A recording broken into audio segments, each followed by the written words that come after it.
जय श्री राम। आज के इस वीडियो में हम बात करेंगे कि आंवला दीपदान कब, कहाँ और कैसे करते हैं। साथ ही हम यह भी बात करेंगे कि आंवला दीपदान करने के लिए आंवला दीप कैसे बनाएं। दीपक का दान करना या दीप को जलाकर उसके उचित स्थान पर रखना दीपदान कहलाता है। किसी भी दीपक को जलाकर हम उसे जिस स्थान पर रखते हैं उसका बहुत प्रभाव पड़ता है कि दीपक को किस स्थान पर रखा गया है। सबसे पहले तो हम दीपदान क्यों करते हैं, क्योंकि दीपदान करके हम प्रभु के सामने निवेदन प्रकट करते हैं। यह प्रभु से निवेदन करने का एक तरीका होता है जिससे कि हम दीपदान करते हैं। कार्तिक माह में वैसे तो बहुत से दान होते हैं, जैसे कि आंवला दान, अन्नदान, तिलदान, वस्त्रदान, दीपदान, जिनका कि बहुत अधिक पुण्य मिलता है। इसलिए कार्तिक के महीने में आप आंवला दीपदान कभी भी कर सकते हैं, लेकिन आंवला नवमी के दिन आंवला दीपदान करना बहुत ही शुभ माना गया है। आंवला नवमी के दिन शाम के समय आंवले के वृक्ष के नीचे घी का दीपक लगाकर आप पूर्व दिशा की ओर मुंह करके यदि कनकतारा स्रोत का पाठ करते हैं तो ऐसा माना जाता है कि इससे माँ लक्ष्मी बहुत अधिक प्रसन्न होती है और घर में आय में वृद्धि होती है और बरकत हमेशा घर में बनी रहती है। आइए अब हम आंवला दीप तैयार करना सीखते हैं। इसके लिए आपको जितने दीपदान करने होते हैं आप उतने आंवला लें। कम से कम 5 दीपदान हमें अवश्य ही करने चाहिए। यदि आप इससे ज़्यादा दीपदान करना चाहते हैं तो इससे ज़्यादा आंवला लें। आंवला को अच्छे से धोकर सुखा लें और उसके बाद उन्हें रख कर देख लें। जिस साइड से वो अच्छे से रखे जा रहे हैं उसके दूसरी साइड से हम आंवला को कट करके दीपक तैयार करेंगे। आप एक प्लेट लें, प्लेट में कोई भी शुभ चिन्ह बना लें, जैसे कि स्वास्तिक, ओम, श्री या आपको जो भी शुभ चिन्ह आता है आप वह बना लें। स्वास्तिक सबसे इजी होता है, इसलिए हम स्वास्तिक बनाना प्रीफर करेंगे। स्वास्तिक बनाने के बाद हम अपने दीप तैयार करेंगे। दीप तैयार करने के लिए आप आंवला को रख कर देख लें।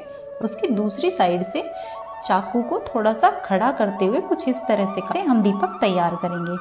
इसी तरह से आपको जितने दीपक दान करने हैं, 5, 7, 11, अपनी इच्छा के अनुसार जितने दीपक आपको दान करने हैं उतने ही काट कर तैयार कर लें।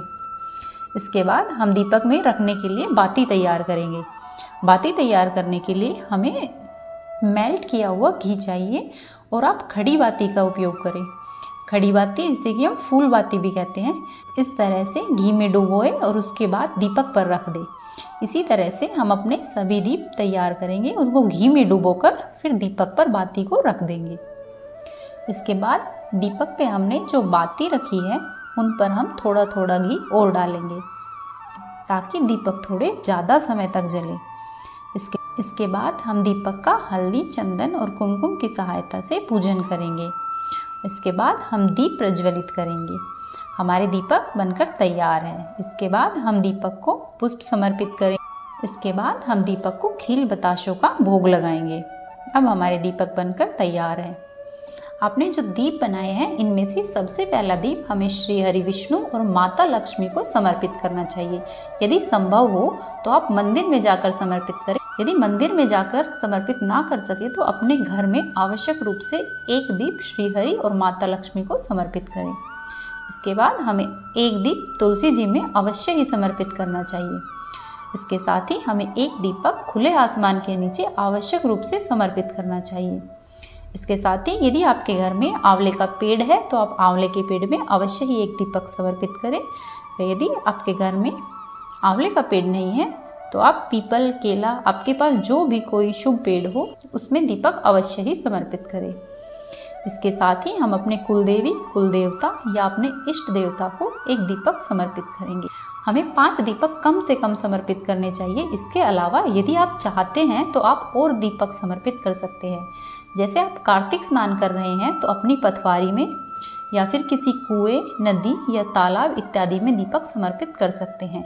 इसके साथ ही आप अपने पितरों को भी दीपक समर्पित कर सकते हैं। इसके अलावा आप किसी शिव मंदिर या शिवालय में जाकर वहाँ पर भी दीपक समर्पित कर सकते हैं।